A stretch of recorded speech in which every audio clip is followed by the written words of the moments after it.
En este episodio hablaremos con Mario Casas e Itxaso Arana, dos intérpretes que han estrenado su primera película como directores. También charlaremos con Abdur Rahim Kazi, director del festival Imagen India, que comienza el 1 de septiembre una nueva edición, y veremos cómo el cine ha reflejado la energía nuclear.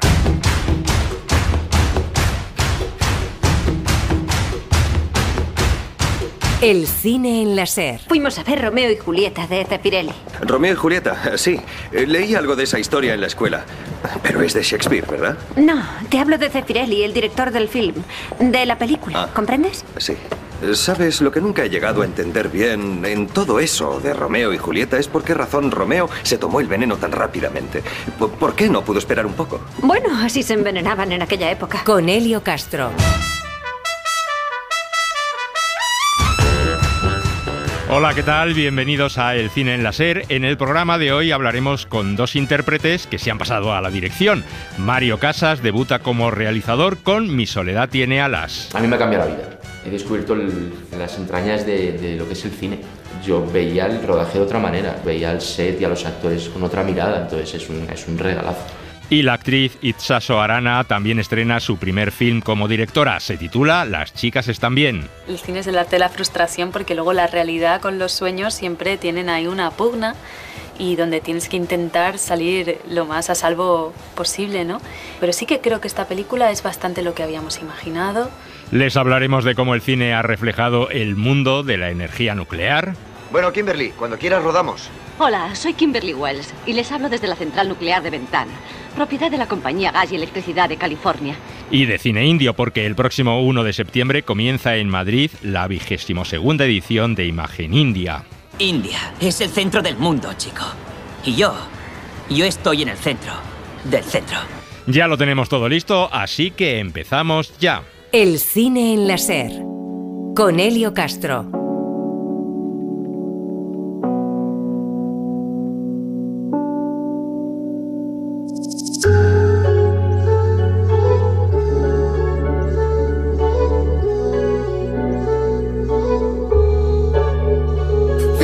Paso los malos momentos, camino la calle sin conocimiento. Ya no sé reír, yo a nada lo siento. Ya no soy feliz y a todo le miento. Quiero disimular, pero lo llevo dentro. Intento yo volar, pero que no me encuentro. Algo malo veo, rápido yo me tiento. Siento yo perder todo en un momento. Así ha sido mi vida y así que yo no quiero ni valorarla. Puede que en un segundo yo pueda todo echarlo. Busco yo volar, pero que no encuentro la sala. Guerra en mi mente no parará. Mamá no la tengo y necesito yo hablarle. Siento que yo debo en problemas todo contarle. No la tengo a ella, ya no sé ni valorarme. Es que la mente no me para. Esta canción de Morat se titula Volar sin alas y es el tema central de la película Mi soledad tiene alas, el debut como director de Mario Casas, una película protagonizada por su hermano Óscar Casas, Candela González y Farid Bechara, tres amigos que viven en una barriada marginal de Barcelona y que cometen atracos a joyerías mientras sueñan con emprender una nueva vida lejos de allí. Y hemos charlado con Mario Casas de su ópera prima como director y esto es lo que nos ha contado. La pandemia empezó a escribir las primeras palabras, que yo no sabía que iba a acabar en una peli 3 años y medio después, pero lo intenté, ¿no? Y tenía como ganas de contar una historia y una historia que, bueno, que tuviese no que ver conmigo, pero que al final fuese escrita por mí junto a Débora François y que tenía clara, ¿no? Sobre todo eso, era lo importante de escribirla yo. He aprendido mucho de directores que a mí me han llamado mucho la atención, como pues Alberto Rodríguez. Alberto o Rodrigo, pero ya he currado más tarde con él, pero hay algo que a mí me interesaba mucho de Alberto. O sea, su cine, porque para mí es un referente como director, pero cómo él se comunicaba con los actores, cómo él se comunicaba con el equipo, cómo afrontaba un rodaje, una película, un guión. Es alguien que le puse el ojo encima y constantemente aprendía de él, ¿no? Entonces podríamos decir que es de los directores que más me han marcado en un set de rodaje, tal vez también porque me pilló en un cambio, un poco más a la madurez, como actor y como hombre, ¿no? Y tal vez ahí hizo también que me empapase mucho de cómo era un referente para mí, que es Alberto. No se da ni cuenta que cuando la miro, por no delatarme, me guardo un suspiro, que mi amor callado se enciende con verla, que diera la vida para conocerla. Hay algo de 2000ero en la peli, vintage, con la ropa que llevan y demás. Y con la música, viene de mi infancia al final, de lo que yo escuchaba en el barrio, vengo del barrio cuando era niño, de mi padre, la música que escuchaba también Manzanita con Chiquetete. Entonces es un poco, ahí sí tiene que ver un poco con mi esencia de Mario, del Mario del barrio, ¿no? Entonces toda la música licenciada sí la estuve buscando, tenía como música bastante clara. Quería huir un poco, sin faltar ni mucho menos, pero quería huir un poco del rap o del trap, ¿no? Es verdad que tenemos Morat, pero sale al final, pero quería otro tipo de banda sonora, de música, ¿no? Más racial, más pura, que es el barrio. Y después la banda sonora con Celtia Montes, algo más atmosférico, ¿no? O sea, jugarnos a otro lado, jugárnosla con ese mundo que tiene Óscar, a veces onírico, de ensoñación, con el arte. Entonces era un poco esa mezcla, sí. A mí me ha cambiado la vida. He descubierto, aparte de con Óscar, con mi hermano me ha cambiado mi relación con él todavía más. He descubierto las entrañas de lo que es el cine. Yo he aprendido muchísimo, entiendo mucho más la industria, entiendo mucho más al equipo, entiendo ahora a los directores, entiendo lo que es un set de rodaje. Ahora, antes menos, ¿no? Antes vas, interpretas y haces tu personaje y entre comillas te vas, ya está, se acabó. Aquí no, aquí es desde el que empiezas a poner el primer ladrillo de la casa, eres consciente de todo, ¿no? Entonces el arte se multiplica por 1000, entonces hay algo precioso en dirigir, hay algo, y además algo que si has escrito viene muy de ti. Y que ha sido una suerte para mí, he tenido un aprendizaje bestial y creo que me va, bueno, ya con Rodrigo lo he notado, ¿no? Haciendo esta peli como actor, Escape, yo veía el rodaje de otra manera, yo veía a Rodrigo con otros ojos, veía el set y a los actores con otra mirada, entonces es un regalazo. Esta cobardía de mi amor por ella hace que la vea igual que a una estrella, tan lejos en la inmensidad, que no espero nunca poderla alcanzar. El cine en la SER. Me gustaría ver algo de la auténtica India.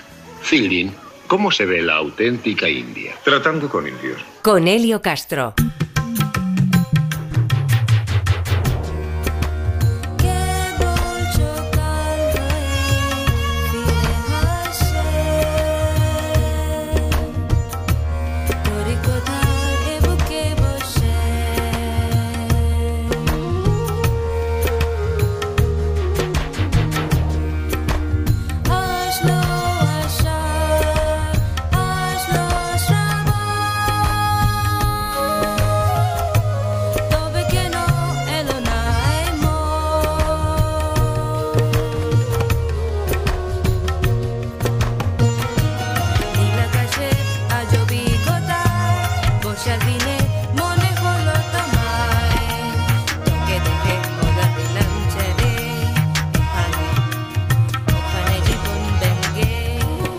O sea que esta música, la letra de esta música, la hiciste tú. Sí, la verdad es que Juan Bardén me dijo que había que poner una letra que tradujera unas letras indias de canciones famosas. Y yo cuando fui a las canciones me parecían muy engorrosas, así que dije, como me sé el idioma, pues lo hago yo. Y esa canción fue nominada a los Goya como mejor canción original, o sea que fuiste nominado a los Goya junto a Juan Bardén. Sí, sí. Es la canción que forma parte de la banda sonora de la película El Próximo Oriente, de Fernando Colomo. Exacto. Una película que también está basada en tu vida. Sí, Fernando andaba buscando unas historias, entonces yo contaba 1001.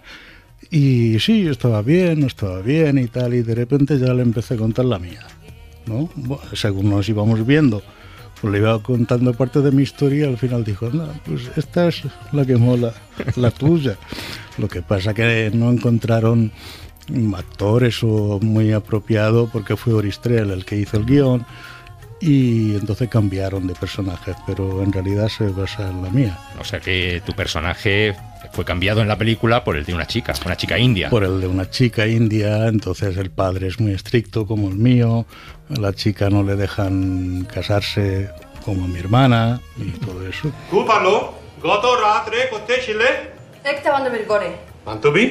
Si ya os lo dije, vive lejos, se hizo tarde y no tenía cómo venir. Antes tú pedir permiso a mí. Soy padre. Soy mayor, soy independiente y tengo mi trabajo. ¿Trabajo? Tú engañar.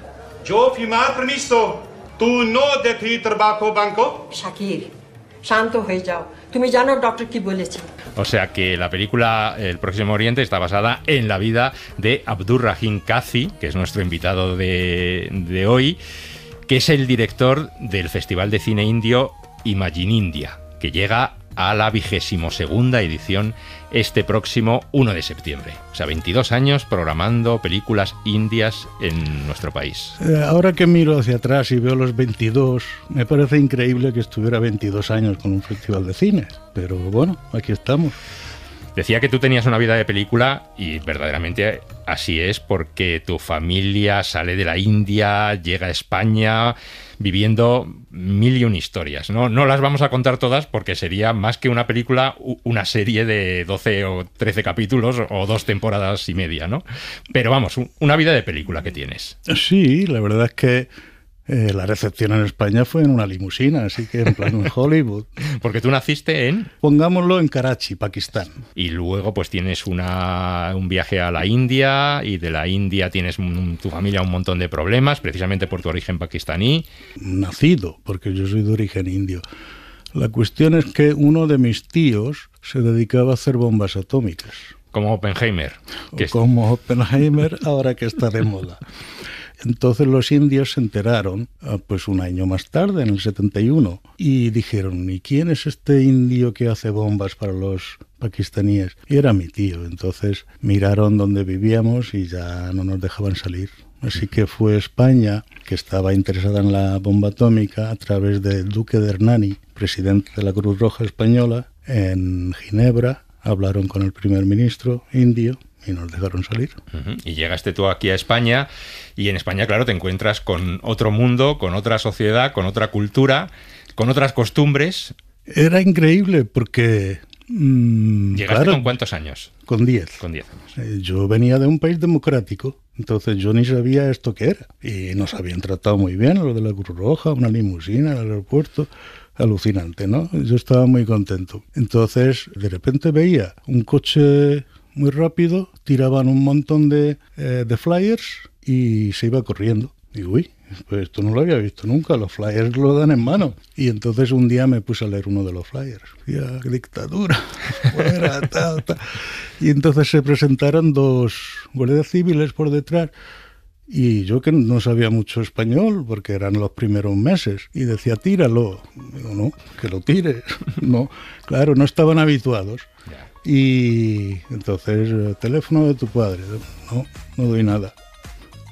Tengo derecho a mantener silencio. Y fui el primer niño indio, creo que debe ser así, ahí en la DGS de Sol. Ahí te llevaron. Ahí me llevaron. Por propaganda ilegal, que se decía entonces.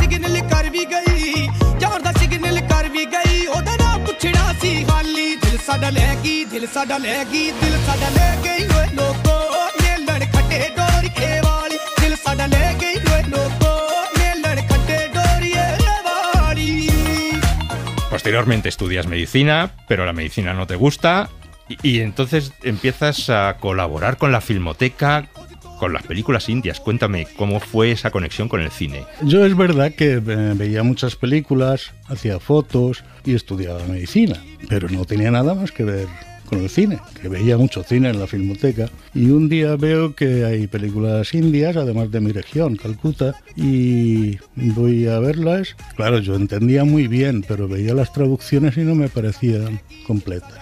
Y sin conocerla, a la directora, dije, bueno, pues voy a mandar una carta, y dirigido a la Filmoteca Española, directora, y me contestó, y es cuando me llamó si quería hacer las traducciones. Pero cuando fui a hacer las traducciones vi que tampoco estaban tan mal, que me había pasado mucho. Y esa señora me quiso pagar, y yo dije que no, que lo hice para mi país. Y eso fue tu puerta de inicio al mundo del cine, con la Filmoteca, donde estuviste varios años programando películas indias. Exacto, es decir, desde entonces pedía películas indias a través de la embajada, que entonces venían en latas de 35, y pues las poníamos. Entonces hicimos Burudú, Triptych Attack, todos los grandes, las hicimos allí. Imagen India, ¿cómo nace? Estaba bien que hacer algún ciclo, que antes no se hacía nunca nada y ahora se hacía cada año un ciclo indio. Pero estaba muy bien, pero a mí me daban por festivales. No, vamos a traer no los clásicos, sino los nuevos y documentales y eso. Y eso es la única manera, era hacer un festival, pero la Filmoteca no podía hacer un festival. Así que yo tenía un amigo que era Guillermo Fesser. Goma Espuma. Goma Espuma. Así que un día me presenté ahí en M80. Venga, vamos a hacer un festival. Y Guillermo, que le gustan estas cosas pues zumbadas, y pues dijo, venga, pues vamos. Vamos a hacer un festival. Vamos a hacer un festival, y el primer año fue alucinante. Sí, sí. Un festival que, aunque se llame Imagen India, pues es un festival de cine asiático, ¿no? Fundamentalmente de películas indias y documentales de la India, pero que también pues tiene películas de otros países de Asia. Es un tercio de un 30% indio entre las 98 películas. Y al principio solamente hacíamos indio. El segundo año con Goma Espuma lo llevamos Festival de Cine Asiático y no tenía tanto éxito ese nombre, así que mantuve Imagen India. कभी उफ कभी हाय कभी बाय कभी आई कभी जाए कभी क्यों कभी वाई कभी यस कभी नो कभी हाँ कभी ना रानी ये भी कोई बात है 4 दिन की चांदनी है फिर काली रात है ढल जाएगी ये जवानी सोचने की बात है. Bueno, siempre que hablamos de cine indio está la eterna confusión. Bollywood. Bollywood. La India, Bollywood. La capital mundial de la industria del cine. La mayor fábrica de cine del mundo, donde se hacen más películas del mundo, pero no todo el cine indio es Bollywood. Para nada, para nada. Se están haciendo 900 películas de tipo Bollywood en toda la India. Y unas 100, 120 como independientes, ¿no? Porque las de Bollywood tienen unas características propias. Son películas musicales, casi siempre son películas románticas, romances. En resumen, es una clásica película de Bollywood, llena de canciones, bailes, romance e intriga. Sí, chico conoce chica, chica rica, chico pobre, o al revés. Chica conoce chico en el extranjero cuando estudiaba y todo eso. Luego tiene un guión pues deslavazado con el chico y la chica, y luego entran unos números musicales que no tienen absolutamente nada que ver. El tratamiento de la mujer en las películas de Bollywood es totalmente denigrante, y ya si te digo que el tratamiento en los números musicales ya es peor. Es decir, los números musicales tienen que ser cuanto más sexual mejor, cuanto más destapada mejor. Entonces la gente, el público se vuelve loco cuando aparece a la chica bailando que en el musical, que no tiene nada que ver, ni siquiera es la heroína, pues casi en pelotas. Tienes que aprender cómo funciona la industria del cine de una vez. He ido a la escuela de cine en Nueva York. He ganado premios. Sé cómo hacer esto. ¿De verdad? Has gastado todo el presupuesto y no has terminado el rodaje. También has ganado premios por eso en Nueva York. Si no empiezas a rodar la semana que viene, se acabó Una Americana en la India. Le cambiaste el título. Es Namaste Bombay de Kamal Bhatia. Allí, cuando quieren hacer una película, lo que hacen, a ver, ¿a qué estrella vamos a coger? Entonces cogen la chica, a ver, ¿qué chico cogemos actor? Cogen al que pueden. Una vez que ya tienen los actores, dice, ahora vamos a hacer el guión. Luego otra cosa, la música se encarga a un tío especial para que triunfe, porque muchas veces la música, el track de la música sale antes que la película y ya va triunfando. Si es un señor bueno como Rahman, como Shankar, pues eso va a triunfar. Entonces ya la película con el track musical ya está triunfando en las radios y en las radios, todos los sitios, y cuando ya toma cuerpo ya lanzan la película en los cines.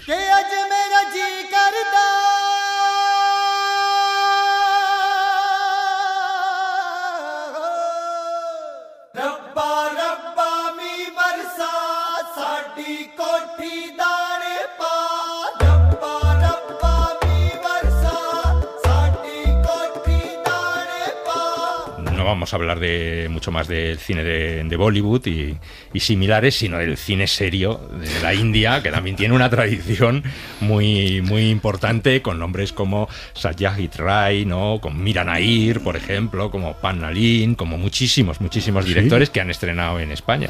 Sí, además la época dorada fueron Satyajit Ray, Ritik Atak, Mrinal Sen. Eso fue grandioso. Bueno, yo no sé si algún día volverá a esa época, pero estamos esperando. Yo no desconfío de los jóvenes. O sea, yo creo que son muy capaces y creo que más de uno está haciendo buena peli, las que nosotros mostramos aquí.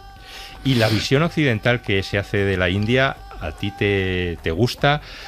Películas, por ejemplo, como Slumdog Millionaire, de Danny Boyle. Ese solía ser nuestro barrio. ¿Quién lo diría, eh? Solíamos vivir ahí mismo, tío. Ahora son todo negocios. India es el centro del mundo, chico. Y yo estoy en el centro del centro. Porque se las ha acusado muchas veces con ese término de pornografía de la pobreza. Bueno, es muy complicado hablar de ello, porque el arte es libre. Entonces Danny Boyle es libre de mostrar como él quiera. Más siendo inglés, él sabrá lo que es la pobreza de mi país. No me extraña. Entonces sí, los ingleses se pueden quedar en clichés, pero nosotros nos sentimos orgullosos de nuestro país y además últimamente estamos lanzando muchos satélites con rovers a la Luna que Inglaterra no puede, así que dejemos a que él sea libre y hable de India como quiera. Pero yo creo que la imagen buena que ha dado ha sido Rossellini y ha sido Renoir, que fueron a rodar allí y rodaron la pobreza. Si ves lo de Rossellini, era toda la estación de Calcuta llena de gente absolutamente moribunda, pero él lo grabó menos mal, porque queda existencia de ello. Y luego Renoir hizo la película El Río, que es una de las obras maestras de todos los tiempos. Entonces yo creo que la mirada de italianos y franceses ha sido más cariñosa hacia nosotros que la inglesa.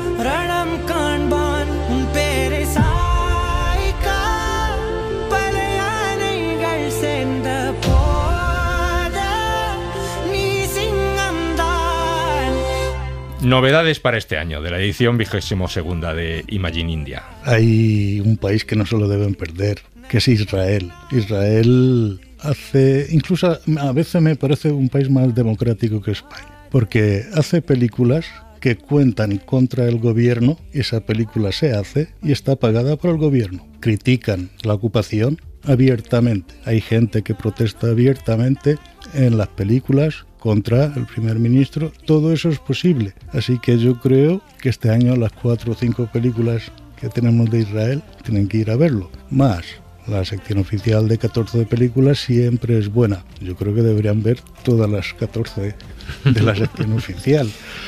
Y los horarios, por ejemplo, son 4, 6 y 8 en Artistic Metropole. Pues el de las 8 es el que pone la sección oficial. Vendrán como directores de India, de Nepal, de Irán unos cuantos, de Inglaterra, de Francia. Y tenéis un homenaje a una de las mejores directoras de la India, que es Deepa Mehta. Deepa Mehta, a ver si su agenda permite que venga, si no haremos la entrevista. Un premio a toda la carrera de esta directora. Cuando aquí nadie hablaba de ese tema, ella ya estaba hablando de las niñas, de las viudas. Mi niña, ¿recuerdas tu boda? ¿Recuerdas que te casaste? No. Tu esposo acaba de morir. Ahora eres viuda. ¿Cuánto tiempo, padre? Y tenéis como presidente del jurado al director iraní Mohsen Makhmalbaf. Con su hija Samira Makhmalbaf también. Ellos tuvieron que emigrar desde Irán porque no podían estar allí por las películas que hacían. Entonces ahora vive en Londres y yo fui jurado con él en un festival y dije, tienes que ser jurado. Y dijo, yo soy jurado si tú ayudas a Afganistán. Entonces, por ejemplo, la sección que nosotros tenemos, Save Afganistán, esa viene porque él me lo dice. Tienes que decir, no te olvides que Afganistán de repente en las noticias desaparecerá, pero todas esas niñas que no pueden ir al colegio, todas esas chicas que no pueden ir a las universidades, eso sigue. Así que tú no lo olvides. Con eso me vale y yo soy jurado. Hasta el 16 de septiembre en Madrid, pero me parece que también tenéis edición en Barcelona. En Barcelona lo haremos, pero todavía no tenemos fechas. Y aquí, a lo mejor en Casa Asia, todavía no sabemos qué películas, pero 5 películas en Casa Asia se pondrán. Todavía no tenemos el listado, pero por ahora aprovechan los 16 días, 98 películas y directores que vienen a visitarnos en Artistic Metropolis.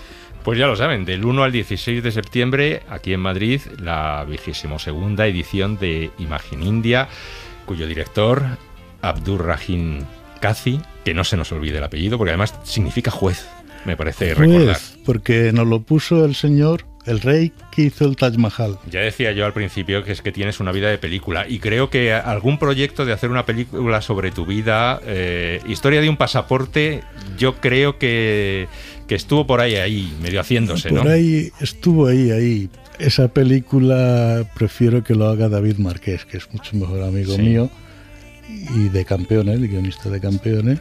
Prefiero que lo haga él, que le pone más comedia. Pues pasar el guión. Sí, estamos hablando en ello, Abdur, que ha sido un placer. Mucha suerte con el festival y que lo vea mucha gente y que sea todo un éxito. Muchas gracias por invitarme.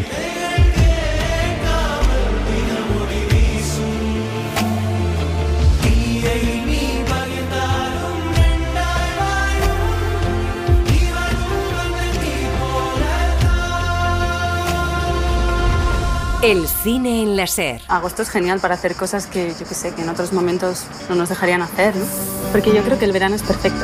No sé, tú piensas en todas las parejas que rompen en verano. Y todas las que empiezan. Con Elio Castro.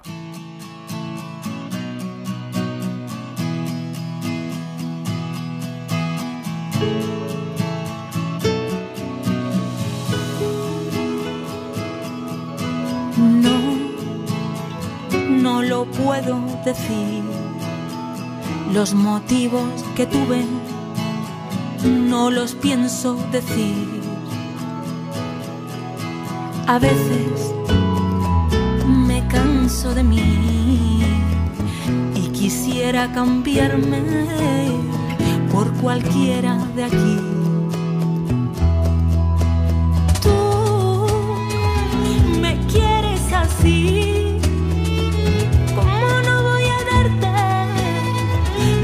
Quieres de mí.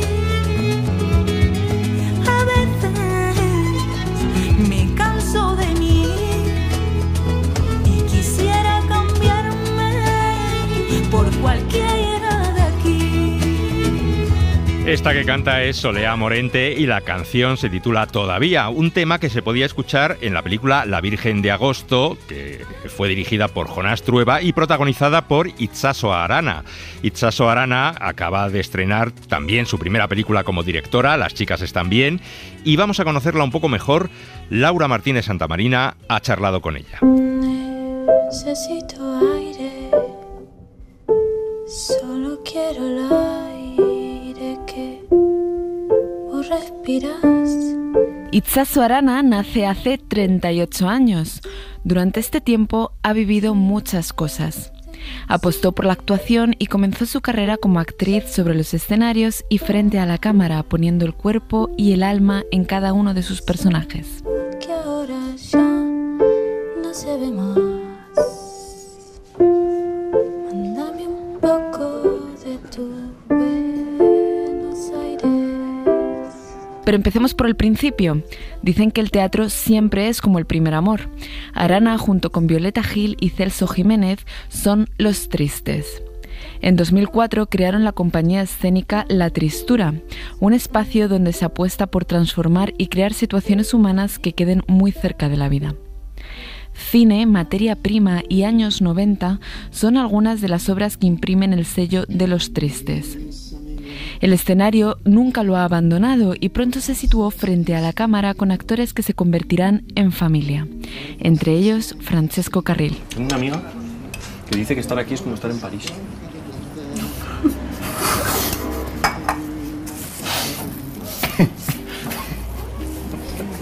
La verdad es que no sé por qué lo dice, pero... Pero es el mejor asiático que conozco, ¿eh? El mejor calidad-precio. Está muy bueno, sí. Los Ilusos, grupo creador y productor capitaneado por el cineasta Jonás Trueba, es donde Itxaso se atrinchera para defender un cine propio, de autor, en el que confían ciegamente. Los Ilusos, valga la redundancia, fue el primer largometraje de este colectivo. La ciudad de Madrid siempre es casa y hogar. Itxaso camina por las calles del centro de Madrid rindiendo homenaje a la vida que florece en ella cada verano. ¿Tú te has quedado al final o...? Sí, al final me he quedado en Madrid, sí. ¿Estás bien? Agosto es genial para hacer cosas que, yo qué sé, que en otros momentos no nos dejarían hacer, ¿no? La Reconquista, una historia de promesas, ilusiones y puede que de amor, estrenada en la sección oficial del Festival Internacional de San Sebastián, es un buen ejemplo de todo esto. Pero la película que ha calado en el imaginario de todas las gatas y gatos que quedan en la capital y eligen el clavel para bailar en las fiestas de la Paloma es sin duda La Virgen de Agosto, una obra que Itxaso protagoniza y co-guioniza. Una pequeña joya cinematográfica que sigue estando muy viva en las calles de la Latina y que pasó por más de 30 festivales internacionales. Hola. Hola. ¿Qué tal? Bien. ¿Bien? Qué raro, ¿no? ¿El qué? Volver a vernos, digo, qué raro. Además, Itxaso coprotagonizó la última película Ilusa que no podemos perder de vista a pesar de su corta duración. Tenéis que venir a verla.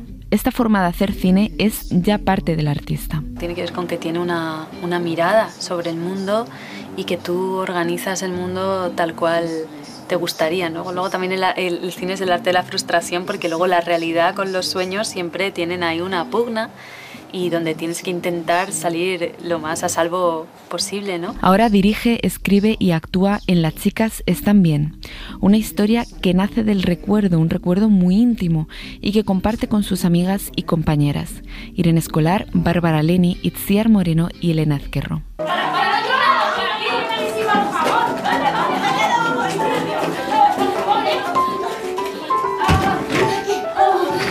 Ha sido lo que me ha salido, o sea, para ser completamente sincera, ha sido un deseo profundo de hacer algo mío, completamente mío. Yo siempre había creado en colectivo con parejas, con mis parejas y necesitaba firmar algo propio y probarme a mí misma que podía liderar un grupo, probarme a mí misma que podía hacerme cargo y dar la cara por algo, ¿no? La serie de Netflix estrenada el pasado septiembre, Las de la última fila, consiguió lanzar a Arana a un mundo más mainstream. También ha participado en otras series televisivas y películas que no se enmarcan en lo autoral, como Altamar, Dime quién soy o Los Reyes de la Noche, entre otras. Pero ahora Las chicas comienza su proyección en salas tras pasar por el Festival de Carlo Vivari para mostrar un cuento muy difícil de definir. Digamos que es una conversación entre amigas en días de verano. Itxaso logró un espacio seguro para su equipo y estas son algunas palabras que dedica Irene Escolar a todas ellas. A mí me ha dado mucha fuerza, como sentirme tan bien rodeada.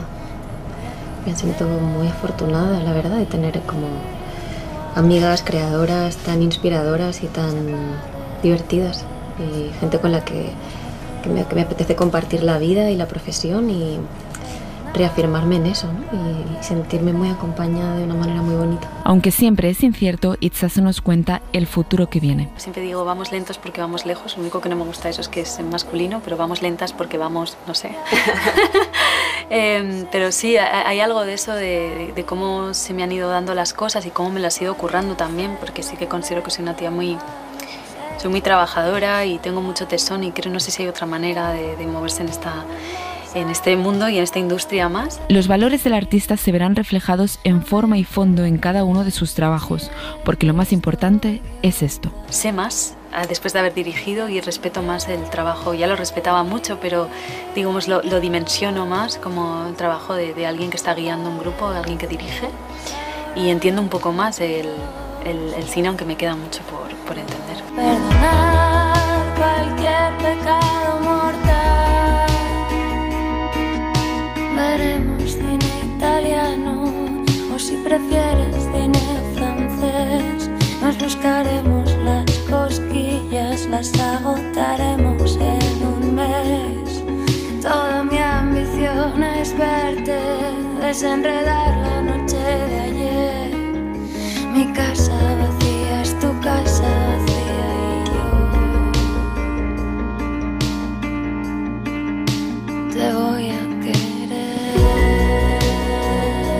El cine en la SER. ¿Por qué estás en Hiroshima? Una película. ¿Cómo? ¿Una película? Estoy actuando en una película. Con Elio Castro.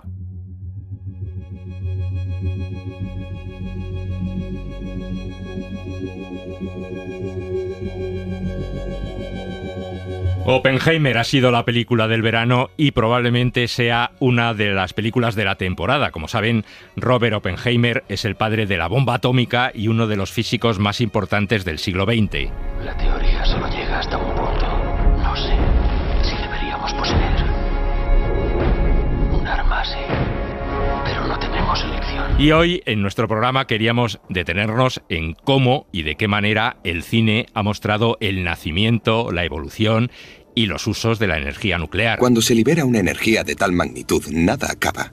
No conocemos el efecto acumulativo de estas explosiones atómicas. Solo el tiempo lo dirá. Y para ayudarnos en este recorrido cinematográfico y científico contamos con la ayuda de Maida de Pablo, que es ingeniero industrial y trabaja como asesora energética y que hace un par de años ya estuvo con nosotros en el cine de verano en la SER con una serie de episodios que llamábamos La mirada de Marnie, en los que hablábamos de diversos aspectos de ciencia y tecnología y cómo los había reflejado el cine. Hola Maida, ¿qué tal? ¿Cómo estás? Hola Elio, muchas gracias por invitarme de nuevo, encantada de estar aquí con vosotros. Bueno, vamos a ver, para empezar, ¿qué entendemos, cómo podemos definir la energía nuclear? La energía nuclear es la energía contenida en el núcleo de un átomo. Como sabemos, los átomos son las partículas más pequeñas en que se puede dividir un elemento químico manteniendo sus propiedades. Y en el núcleo de cada átomo hay dos tipos de partículas, los neutrones y los protones, que se mantienen unidas. Pues la energía nuclear es la energía que mantiene unidos estas partículas. Bueno, ¿y cuándo empezó a desarrollarse la energía nuclear? A ver, no podemos hablar de energía nuclear sin nombrar a científicos que han tenido gran relevancia en este ámbito. Para empezar, Henri Becquerel, físico francés que descubrió la radioactividad a finales del siglo XIX. Bueno, en realidad lo que descubrió fue que los rayos provenientes del uranio podían ionizar el aire y también eran capaces de penetrar a través de láminas metálicas delgadas. Hubo otros científicos que continuaron con investigaciones en este campo, como Max Planck y sobre todo la conocida Marie Curie, junto con su marido Pierre Curie, que descubrieron dos elementos nuevos, el polonio y el radio, que también eran radioactivos. Fue en realidad Marie Curie quien dio al fenómeno descubierto por Becquerel el nombre de radiactividad. Increíble, lo has conseguido. El elemento 88. Punto de fusión 700 grados Celsius. Lo has conseguido. Se puede ver y tocar. Es un poco peligroso, ¿no? Cuando el hombre descubrió el fuego se quemaba. ¿Pero qué haríamos hoy sin fuego?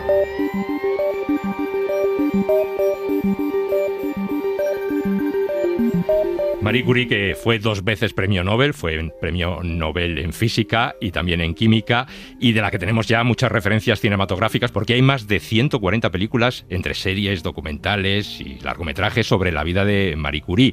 Por ejemplo, en 1943 en Hollywood se hizo una película sobre su vida titulada Madame Curie, protagonizada por Greer Garson y por Walter Pidgeon, que hacía de su marido, de Pierre Curie.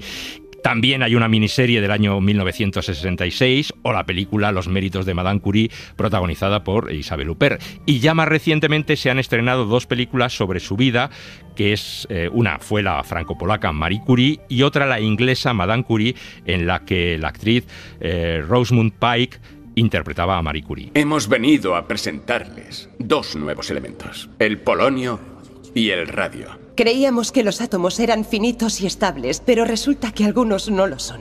Y debido a su inestabilidad, emiten rayos. Lo he llamado radiactividad. Y queremos decirles que han malinterpretado la esencia del átomo. Bueno, pues otro de los grandes teóricos de la época, al que sí todos conocemos, es Albert Einstein. Y así es. De hecho, bueno, ya sabemos que en 1905 publicó la famosa teoría de la relatividad, que es esa fórmula que todos en algún momento hemos estudiado, incluso en el colegio, de E igual a mc al cuadrado. Energía es igual a masa por velocidad de la luz al cuadrado. Y es otro de los grandes padres, por supuesto, de la energía nuclear, ¿no? Sobre Einstein también hay algunas películas, hay muchos documentales, aunque quizás su figura pues no ha sido tan representada en el cine.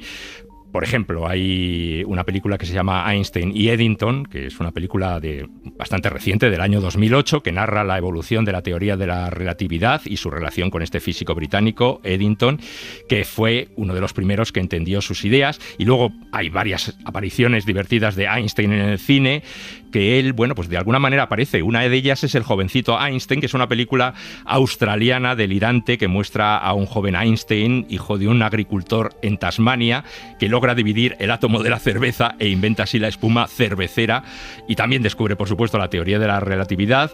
Viaja a Sydney para patentarla, allí conoce a Marie Curie, de la que hablábamos antes. En fin, bueno, una gran locura de película, todo un delirio. Y también sale su figura en otra película, El genio del amor, que protagoniza Tim Robbins, y Meg Ryan, que interpreta a la sobrina de Einstein, al que daba vida nada menos que Walter Matthau. Y acuérdate del nombre del perro de Doc, Sí, el científico loco de Regreso al Futuro. Sí, que se llamaba Einstein. Exactamente, que se llamaba Einstein. ¡Por Dios, Doc! ¡Has desintegrado a Einstein! Cálmate, Marty, no he desintegrado nada. La estructura molecular de Einstein, como la del coche, está completamente intacta. Entonces, ¿dónde demonios están? La pregunta apropiada es ¿cuándo demonios están? Verás, Einstein se acaba de convertir en el primer viajero en el tiempo del mundo. ¡Lo he enviado al futuro!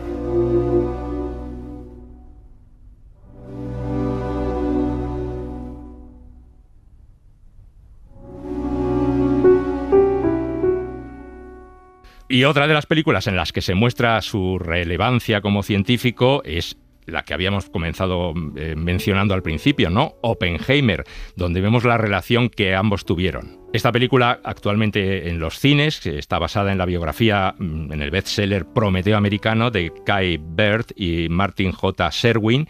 Y Maida, ¿qué te pareció a ti Oppenheimer? Pues la verdad, a mí particularmente me ha gustado mucho. Y eso que las películas de 3 horas me hacen pensármelo, no creas. Es cierto que se hace complicada de seguir en algunos momentos por la cantidad de personajes de los que se habla y cómo se cuenta la historia, pero me parece particularmente brillante cómo muestra las luces y las sombras de un personaje tan complejo como Oppenheimer. Y sobre todo, que te hace reflexionar sobre los avances científicos y tecnológicos y sus peligros en manos inadecuadas.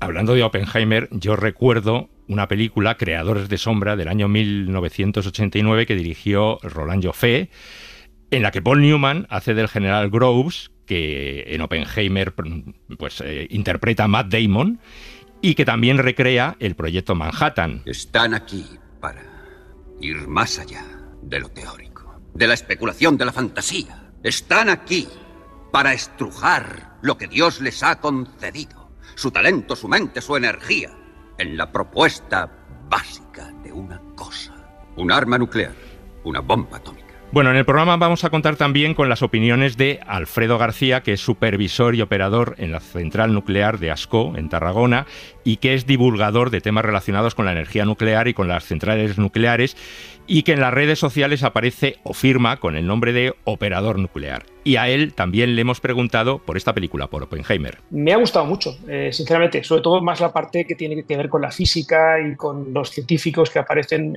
sobre todo en la primera parte de la película, la historia que hay detrás del desarrollo de la energía nuclear, porque la raíz de la energía nuclear es, como todos sabemos, es militar, como muchísimas otras cosas que tenemos en nuestra vida diaria, como el radar o como las gafas de sol o como los jeeps, que son inventos de origen militar que luego han tenido una repercusión en la vida civil, ¿no? Me interesó mucho esa parte. Me hubiera gustado más que hubieran trabajado un poco más la parte del reactor nuclear que desarrolló Fermi debajo de las gradas de un estadio, que fue uno de los elementos clave para el desarrollo también de la energía nuclear. Pero me gustó mucho. Por cierto, que esta película, Oppenheimer, en Japón no se ha estrenado, lógicamente, por lo sensible del tema. Pero en Japón sí que se han hecho muchas películas sobre las consecuencias de las bombas atómicas. Por ejemplo, Lluvia Negra, de Shohei Imamura, o Rapsodia en agosto, de Akira Kurosawa. Y, por supuesto, todas las películas de Godzilla, que es un monstruo que renace a partir de una fuga radioactiva. Se preguntarán por qué ha aparecido de repente este monstruo. Probablemente vivía en las profundidades, en algún lugar del Pacífico, hasta que las bombas de hidrógeno alteraron su paz. Los habitantes de la isla de Odo llamaban a este monstruo Godzilla. Así le llamaremos nosotros. Una leyenda que Y todo esto, claro, nos da pie a hablar de otro de los temas ligados a la energía nuclear y que también hemos visto reflejado en los cines. Por supuesto, hablar de las centrales nucleares, gracias a las cuales, ¿no, Maida?, disponemos de gran parte de la energía que consumimos. Sí, por supuesto así es. De hecho, en España en particular, más del 20% de la electricidad que consumimos se genera en las centrales nucleares, que difícilmente es a día de hoy sustituible por las energías renovables. Es verdad que está habiendo un gran desarrollo, pero no es posible sustituirlas a día de hoy por la cantidad que se genera en las centrales nucleares. Bueno, la energía nuclear ha sido siempre discutida desde sus inicios, quizá, probablemente o inevitablemente por su conexión con la bomba atómica, por el riesgo de la radioactividad, por los residuos que genera. Y hemos visto algunas películas que tratan estos temas. Por ejemplo, El síndrome de China, una película protagonizada por Jane Fonda, Jack Lemmon o Michael Douglas. ¿Cuál es el problema? Ese maldito temblor. La vibración que sentí durante el disparo de turbina fue lo que me inquietó. Eso significa que la planta no es segura. Significa que la vibración fue una advertencia de que la planta debe cerrarse. Habría que volver a radiografiar las soldaduras, pero se trata de $1.000 millones. Claro, no hay que levantar la liebre. Por cierto, que pocos días después del estreno de esta película hubo un accidente en la central nuclear de la isla de las Tres Millas en Estados Unidos, en el estado de Pensilvania. Y le hemos preguntado a Alfredo García su opinión sobre esta película y sobre este accidente. La película realmente fue muy oportunista, su estreno, porque como dices, El síndrome de China se estrenó apenas, si no recuerdo mal, 10 o 12 días antes del accidente de Three Mile Island en Pensilvania, en Estados Unidos.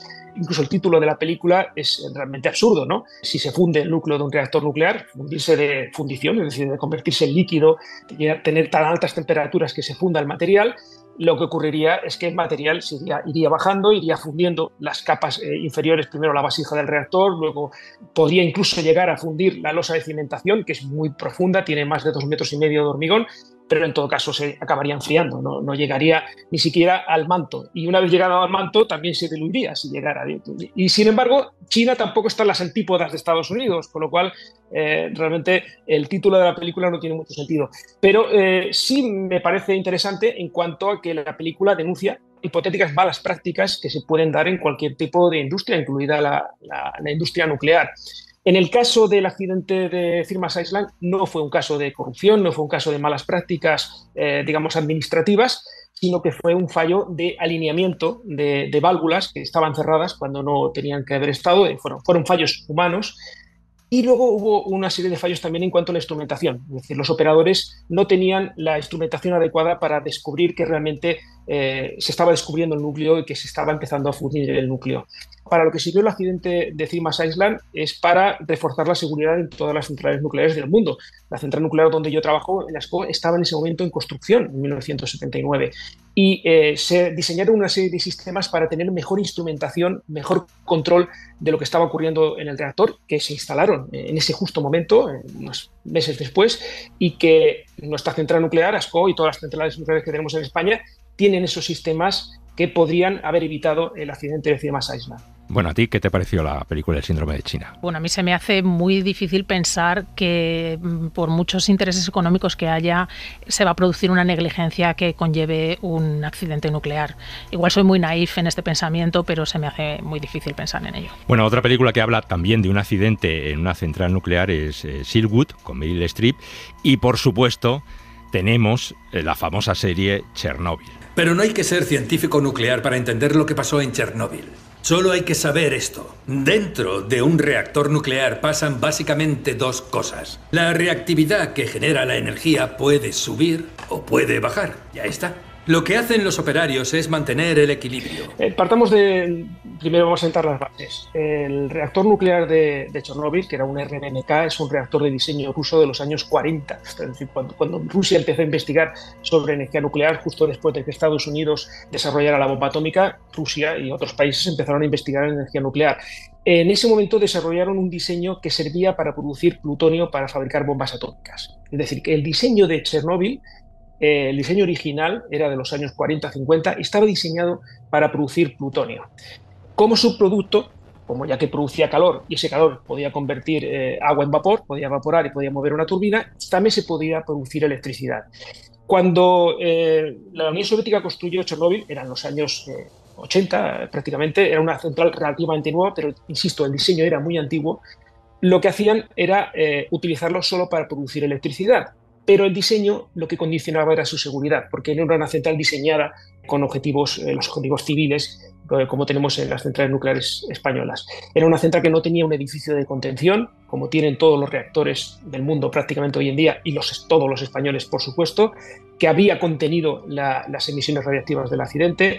Todo eso condicionó el funcionamiento de la central. Por lo tanto, comparar esa central nuclear con las que tenemos actualmente es como comparar un avión de la Segunda Guerra Mundial con un avión actual, ¿no? de pasajeros, además, ¿no? No tiene absolutamente nada que ver.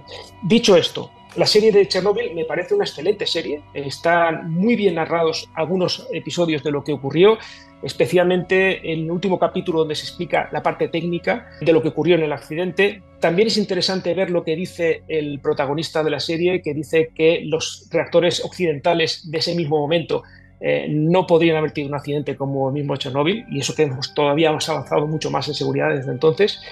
Y exagera algunos aspectos, como es normal. Esos vómitos que tienen algunos personajes en los primeros momentos son exagerados, es decir, sí puede haber vómitos de sangre con una altísima dosis de radiación, pero no a los pocos segundos de haberla recibido.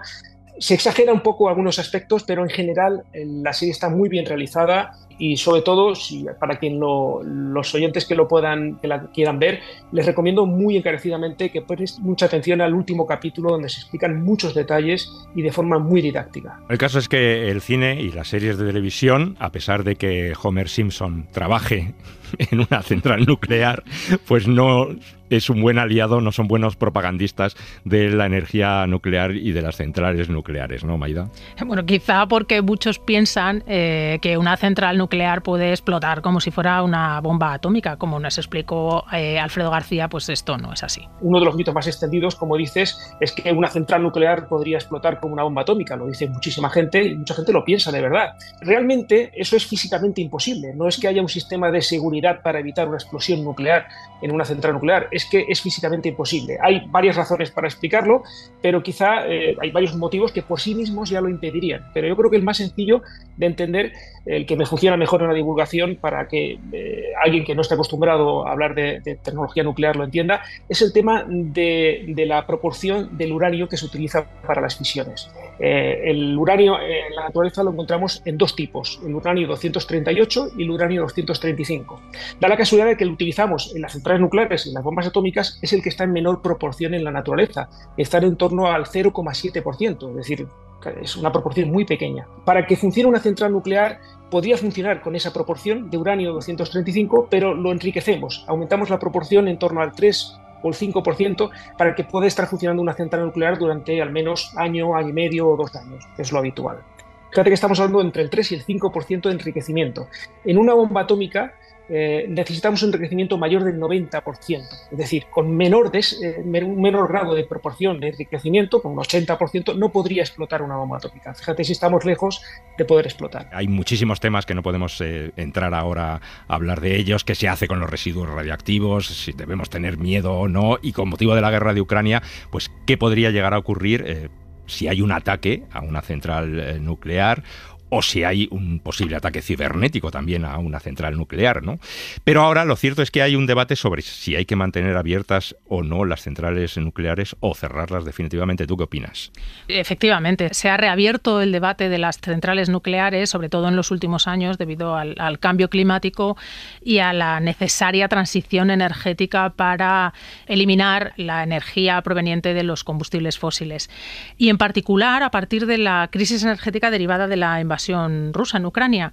Bueno, parece que estábamos un poco adormilados por nuestra grandísima dependencia del gas ruso, y hasta que no ha ocurrido esto no nos hemos dado cuenta de este hecho. En realidad, la electricidad generada a partir de la energía nuclear es la menos contaminante para la atmósfera de todas las tecnologías que existen en la actualidad. Entiendo que es más político el debate en este caso que científico, pero bueno, supongo que los intereses de un lado y de otro son los que derivan las decisiones en muchos casos. Bueno, veremos si esto también lo refleja en el futuro del cine. Lo cierto es que hay países que siguen apostando mucho por la energía nuclear, como Francia, como Japón.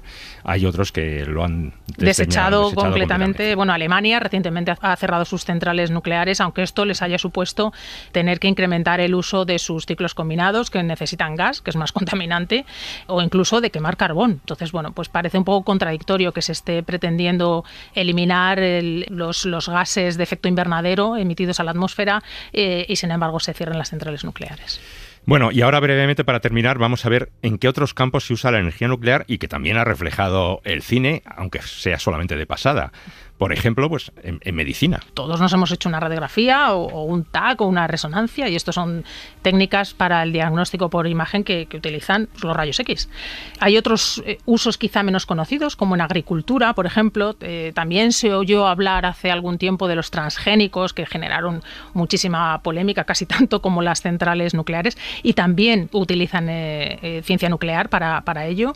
Se utiliza también para la detección de fraude alimentario, e incluso en el arte, ¿no? Se utiliza los rayos X, por ejemplo, para el diagnóstico de imágenes, y recientemente, si no me equivoco, no sé si fue un par de años, se descubrieron 2 obras de Picasso ocultas en una de sus pinturas a partir de una imagen obtenida mediante rayos X. Y la famosa técnica del carbono 14, que permite la datación de obras de las que todos hemos oído hablar también. Y de restos humanos también. Sí, también, efectivamente. Para terminar, querías terminar tú con una reflexión y sobre todo un fragmento de la película de Marie Curie, que habla sobre la ciencia, la radioactividad. Lo mencionaba al inicio, que es el hecho de que la ciencia o la tecnología en sí misma no es mala. Gracias a ello pues se ha conseguido muchísimos avances y un bienestar que tenemos todos que agradecer a día de hoy. Y no es la ciencia o la tecnología la que es mala en sí misma,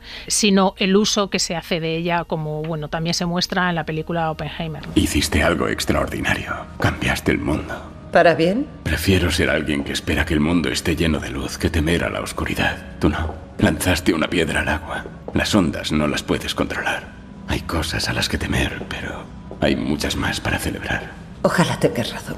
Ojalá la tengas. Pues muchas gracias, Maida de Pablo, por ayudarnos a acercarnos más a este mundo de lo nuclear. También a Operador Nuclear, Alfredo García, por todas sus informaciones y por todas sus opiniones.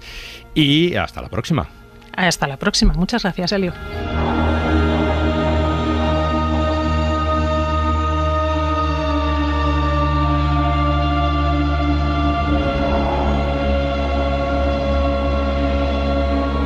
Pues esto ha sido todo por esta semana. Julia García ha realizado el programa y en la redacción hemos estado Carlos Guerrero Baena, Valeria Sánchez Chamorro, Laura Martínez Santamarina y Elio Castro. Volvemos la semana que viene con más cine. Hasta entonces, adiós.